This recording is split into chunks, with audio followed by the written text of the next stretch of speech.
So next question क्या है? Next question है express your views about the present condition of viewers. Personal response से viewers की condition कैसी है बताइए। व्यूअर किस कंडीशन में जी रहे हैं आजकल?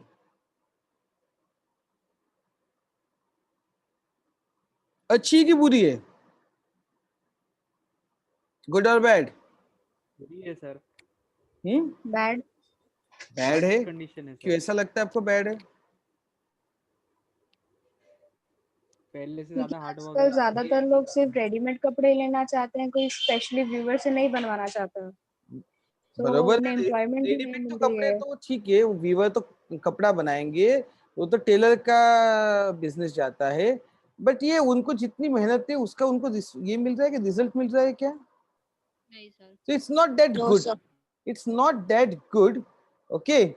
So because of machine and his business, so they are suffering a lot. Even duplicate cloths are available on their name. Like for example, अगर हम बात करेंगे पश्मीना, कश्मीर की पश्मीना, तो पश्मीना शॉल तो नाम सब लेते हैं, पर सभी पश्मीना होती है क्या? नहीं। नहीं। फिर साउथ की साड़ियाँ रहती है या बनारस की साड़ियाँ रहती है, फिर मलमल रहता है बंगाल का, बहुत सारे अलग अलग कपड़े हैं। अब ओरिजिनल के नाम पे डुप्लीकेट भी बनती है।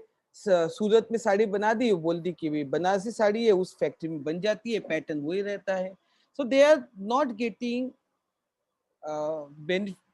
the result of their effort, number one. Number two, they are not able to cope up or compete with machines, because machines are faster and fashion houses they are earning more. Got it? ये problem हमारी सबसे ज्यादा हो चुकी है। फिर ये तो हमने बात कर ली present condition. Describe your own word steps and measures that can be taken to solve problem of the viewer. क्या स्टेप्स और मेजर लेने चाहिए बताओ? सबसे पहला बताओ क्या करोगे तुम?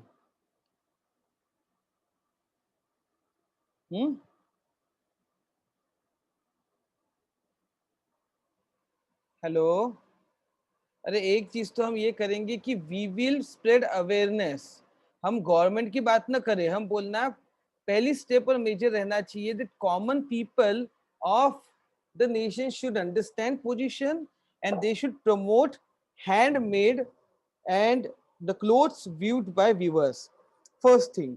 बाकी फिर गवर्नमेंट की स्कीम से गवर्नमेंट जो सब्सिडीज देती है वो तो बात ही है कि सब्सिडीज गवर्नमेंट ने देती है, वो तो देनी ही चाहिए, पर लोगों में अवेयरनेस करना चाहिए। प्लस उसको एक बड़े ब्रांड की जरूरत है, उनको ऑर्गेनाइज करके उनका एक ब्रांडिंग होना चाहिए। जैसे खादी का हुआ, खादी को बेनिफिट क्या मिला? खादी का ब्रांड बन गया बिकॉज ऑफ महात्मा गांधी। तो यही बाकी भी लोगों को उसी ब्रांड के अंडर लाना या सिमिलर ब्रांड बनाने की जरूरत है, कोऑपरेटिव की जरूरत है, जैसे अमूल। तो ये आपको एग्जांपल देने पड़ेंगे बच्चों। सुना क्या? दो एग्जांपल, खादी का और अमूल का। खादी का और अमूल का एग्जांपल मैंने दिया। अमूल में क्या हुआ, छोटे छोटे विलेजेस साथ में आए, उन्होंने दूध दिया, फैट के हिसाब से पैसा कमाया और इतना बड़ा अमूल खड़ा हो गया। सिमिलरली खादी में क्या हुआ, छोटे छोटे लोगों को साथ में लाया गया और एक बड़ा ब्रांड के अंदर उनको प्रमोट किया गया। ऐसा ही कुछ वीवर के लिए करने की जरूरत है। लिख पाओगे आंसर? कंफर्टेबल हो सब? यस और नो? Yes sir. कहाँ गायब हो गए सब? आवाज तो दो, जवाब तो दो। Yes, sir. Express your own views, opinion from the viewer's point of view and complete the following. First stanza वो बोलता है raw for the newborn child. Viewers feel, क्यों उसका ओपिनियन है, क्यों उसने न्यूबॉर्न चाइल्ड के लिए इस तरीके से ब्लू कलर का यूज किया है? ये जवाब हमें यहाँ पे मिल गया है ना, because they are very much hopeful, they are excited, enthusiastic, they are hopes that नया बच्चा है, ब्राइट फ्यूचर रहेगा, है ना। इसलिए एक अच्छा ब्राइट गे जो है वो उसने नहीं रखा है, बिकॉज दे फील, क्या फील करते हैं वो? They are very much happy and enthusiastic and optimistic about the birth and the future. ये आपको लिखना पड़ेगा. सेकेंड स्टैंजा में क्या होता है, क्या हो रहा है, व्हील फॉर, कौन सी, पर्पल और ग्रीन कलर की wheel for the queen. Queen बोलने की जगह the wedding of the girl, ऐसा भी आप बोल सकते हैं. सीधा सीधा भी क्वीन को न बोलते हुए वेडिंग ऑफ द गर्ल लिख सकते हैं. Wedding of a girl, the a girl, जो भी एक व्यक्ति, जो लड़की है उसका वेडिंग. ठीक है, वेडिंग ऑफ सर ब्राइड बोल सकते हैं. हाँ ब्राइड भी बोल सकते हैं ना. वेडिंग तो ब्राइड, तो फिर वेडिंग में तो ब्राइड ही रहेगी ना, क्योंकि जिसकी वेडिंग हो रही है तो ब्राइड ही होती है.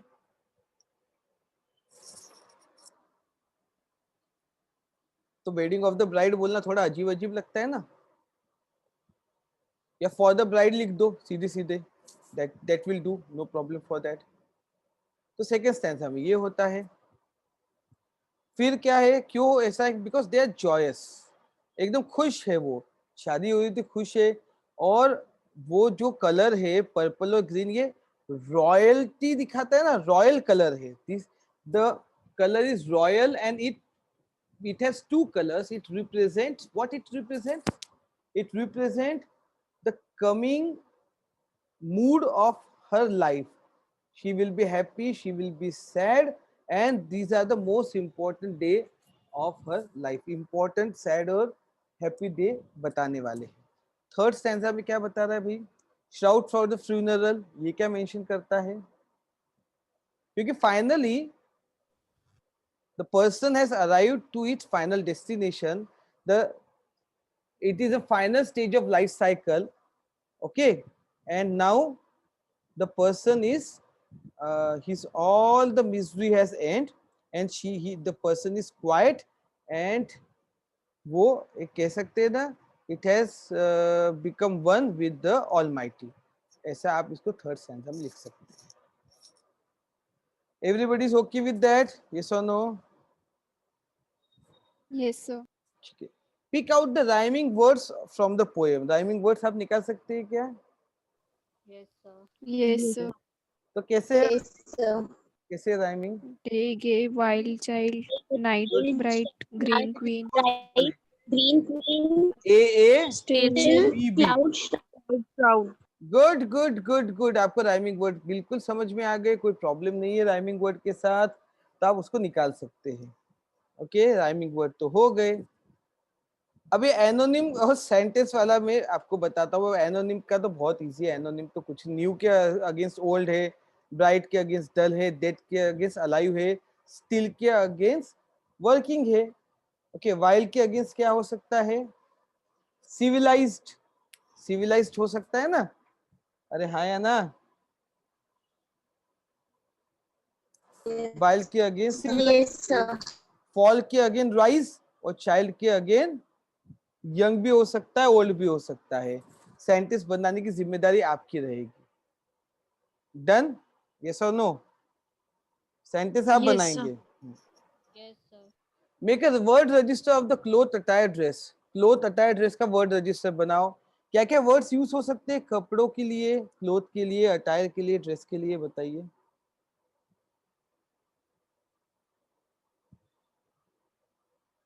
कौन से Fashion. वर्ड? फैशन. और फैशन के अलावा रजिस्टर बनाना है ना. Outfits. Outfit, yes, very good. Outfit, smart, ये भी उसके साथ जाता है कि नहीं. तो वर्ड रजिस्टर का मतलब होता है कि उसके आपको अलग अलग शब्द निकालने हैं, उससे रिलेटेड अलग अलग वर्ड्स निकालने हैं. इसको हम वर्ड रजिस्टर कहते हैं. तो ये आपको आउटफिट हो गया, अटायर हो गया, और जैसे हम बोल सकते क्लोथ हो गया. तो क्लोथ्स में क्या हो सकते हैं, लूज हो सकता है, लूज क्लोथ्स हो सकता है, फैशन से रिलेटेड वर्ड्स हो सकते हैं. ऐसी बहुत सारी चीजें इसमें आती है जो आप उसमें लिख सकते हैं. ठीक है, ये आपको अंडरस्टैंडिंग के लिए दिया हुआ है.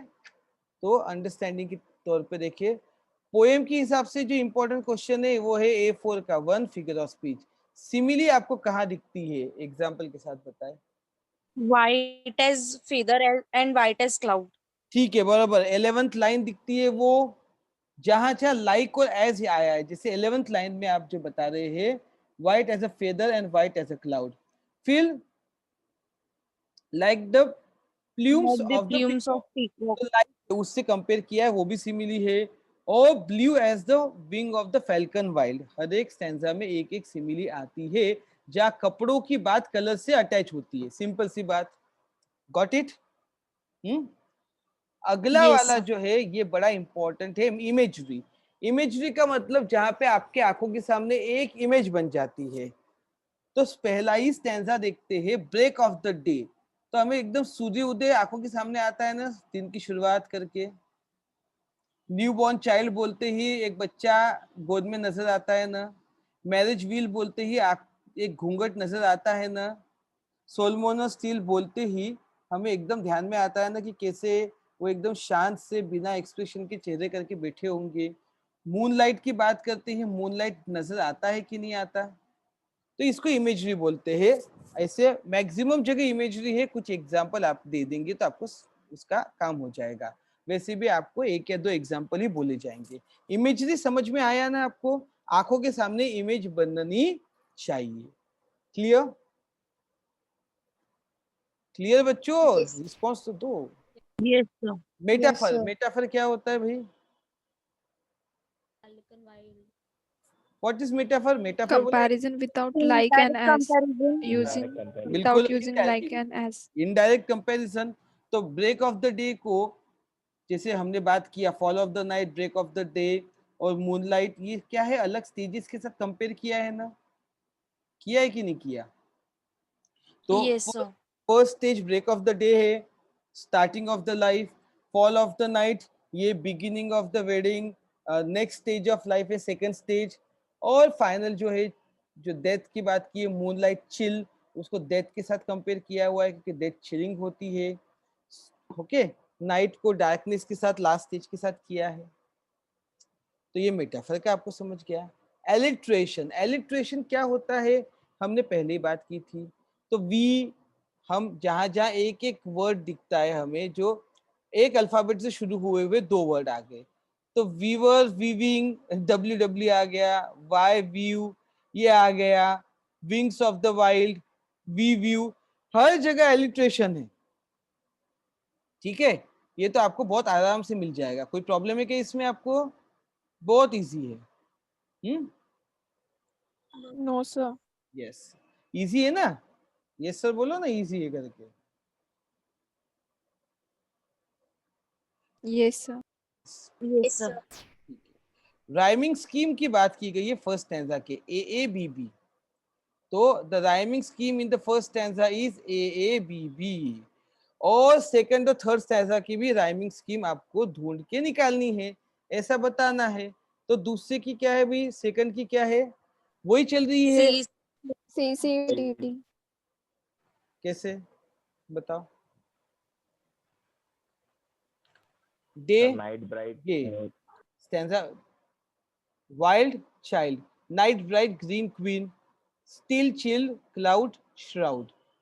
तो अगर हम देखें तो हम सभी की राइमिंग स्कीम वैसे ए बी बी के बाद वो बदलती है, तो उसको सी सी डी डी ई बोलते हैं, बट क्योंकि स्टैंजा बदल रहे हैं तो वो ए बी बी के हिसाब से चलेगी। अगर इंडिपेंडेंट स्टैंजा वाइज गए तो, गॉट इट? तो सेम राइमिंग स्कीम को आगे बढ़ाया गया है।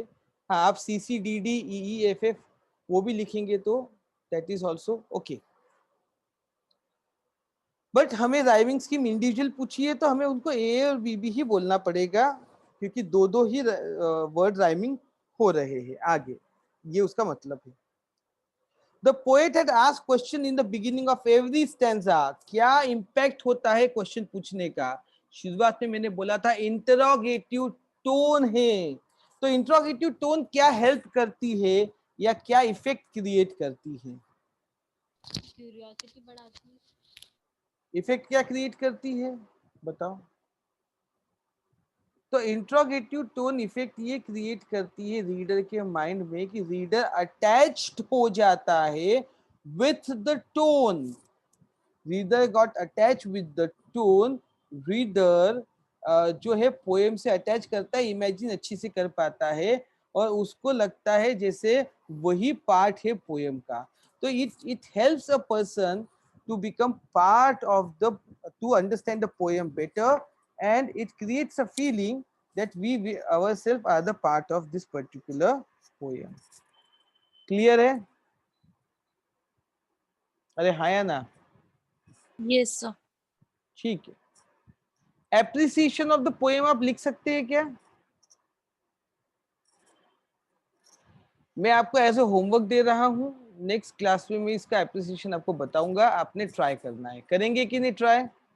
ये आपके लिए मैं होमवर्क दे रहा हूँ, करेंगे कि नहीं करेंगे? Yes, sir. मैंने बना के Yes, रखा हुआ है, बट मैं Yes. चाहता हूँ कि आप करो. Yes, आपको sir. पॉइंट्स पता है, पिछले पोएम में थे वही पॉइंट्स पे करना है.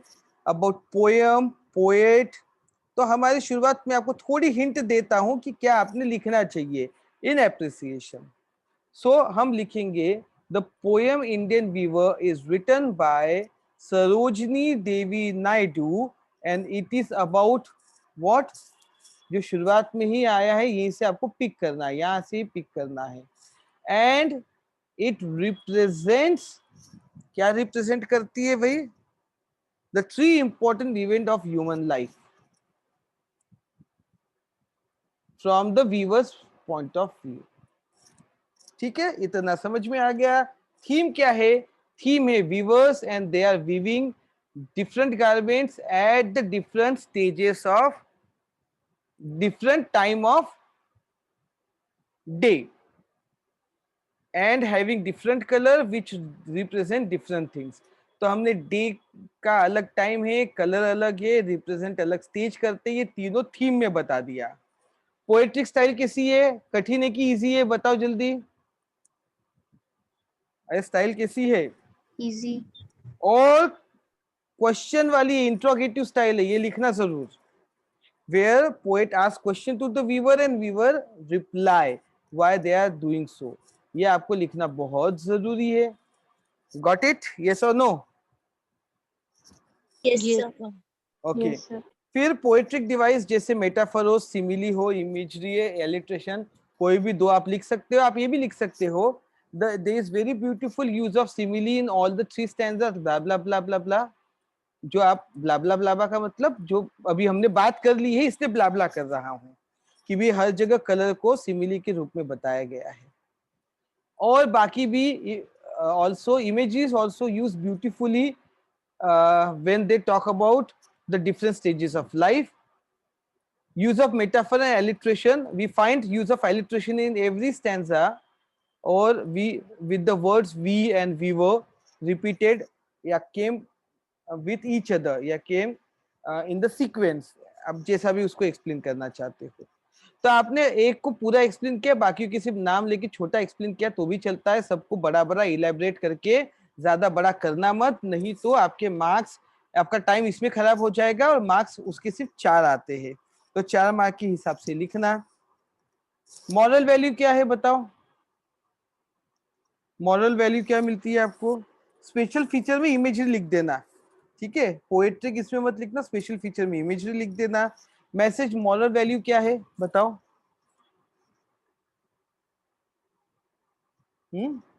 टैलेंट को एक्सप्लेन किया है ना.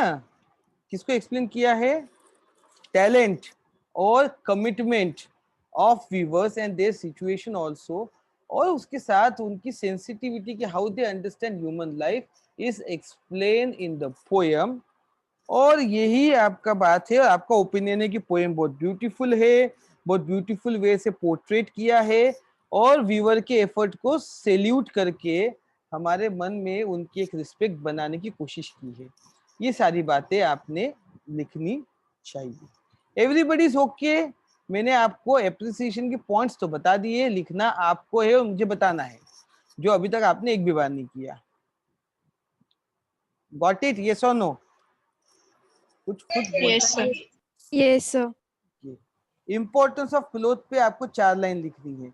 बाकी तो फिर ठीक है, राइटिंग स्किल का हिस्सा आ जाता है मैक्सिमम चीजें, और बाकी तो दूसरा एक्सटेंडेड चीजें हैं। पर आपको compose 4 lines of importance of clothes, तो कपड़ों के लिए आप थोड़े 4 राइमिंग वर्ड बता सकते हैं क्या?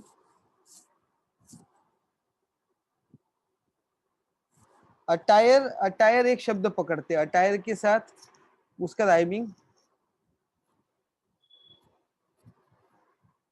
अटायर, टायर पकड़ लो, ठीक है। अटायर के साथ क्या हो गया? टायर। और कुछ बताओ। अटायर के साथ टायर हो गया, और अरे कुछ तो बोलो रे, कुछ राइमिंग वर्ड्स तो बताओ जो क्लोथ्स के साथ जाते हैं, कपड़ों के साथ। प्रोटेक्ट, कपड़े क्या करते हैं? हमें प्रोटेक्ट करते हैं, ओके। कपड़े हमें प्रोटेक्ट करते हैं, और क्या करते हैं? हमारी एक इमेज क्रिएट करते हैं सोसाइटी में, करते हैं कि नहीं? अरे बेटा जवाब नहीं दोगे ना तो मुझे समझेगा नहीं आप कनेक्टेड हो गए, Yes, sir. है ना, सभी से पूछ रहा हूँ। तो आप जब इसको करेंगे तो आपको पहले तो ऐसा वर्ड रजिस्टर बनाना चाहिए, जैसे अटायर हो गया, प्रोटेक्ट हो गया, इमेज हो गया, पर्सनालिटी हो गया, ओके। ऐसे कुछ वर्ड्स आपने चूज कर लेने चाहिए ताकि आपके दिमाग में क्लियर रहे कि कौन से वर्ड्स पे हमको लाइन बनानी है। फिर सेकंड चीज क्या हो जाती है? अब सेकंड चीज आप देखिए, importance of clothes. Clothes are important because they are our protectors. अब एक नॉर्मल सी लाइन बना के कोशिश करना, clothes are important because they are our protector, they protect us from getting bored and tired, okay, they enhance our personality, and it the personality is always represented by our attire। थोड़ा सा rhyming, थोड़ी सी rhythm, और आप free verse में, ये rhyming नहीं जमे तो फ्री वर्स में 4 लाइन को कंपोज कर सकते हो, थोड़ा आगे पीछे रहा तो भी चलता है। मैंने आपको एक आइडिया दी है, आइडिया को और आप यूज कीजिए। फिर आप ये भी बोल सकते हैं कि कौन सी ओकेजन पे हम करते हैं, so they represent our personality, and the colour which we wear represent our mood. और ये भी आप लिख सकते हो मूड के साथ अगर आप करोगे, the people who wear unusual colour are always think as shrewd. तो मूड और श्रूड को हमने राइमिंग कर दिया, तो कलर का इंपॉर्टेंस भी बता दिया। राइमिंग वर्ड्स के साथ, फ्री वर्ड्स के साथ, दोनों के साथ आप कर सकते हो। Everybody is okay with it? समझ में आ गया क्लियरली? यस और नो? Yes, sir. हाँ, वेरी गुड। Yes, sir. बाकी अपील हमारा राइटिंग स्किल का वैसे 11th का पार्ट है, अपील 12th का पार्ट नहीं है। Visit the handloom factory near you located and right A report. अब ये सब रिपोर्ट राइटिंग भी आपका पार्ट दूसरी चीज का है। बाकी ये जो है स्क्रिप्ट कंपेयरिंग की, कंपेयरिंग भी 11th का हिस्सा आता है, और ये जो बाकी है तो आपकी इंफॉर्मेशन के लिए ही दिया गया है, ठीक है। समझ में आ गया आपको? यस और नो?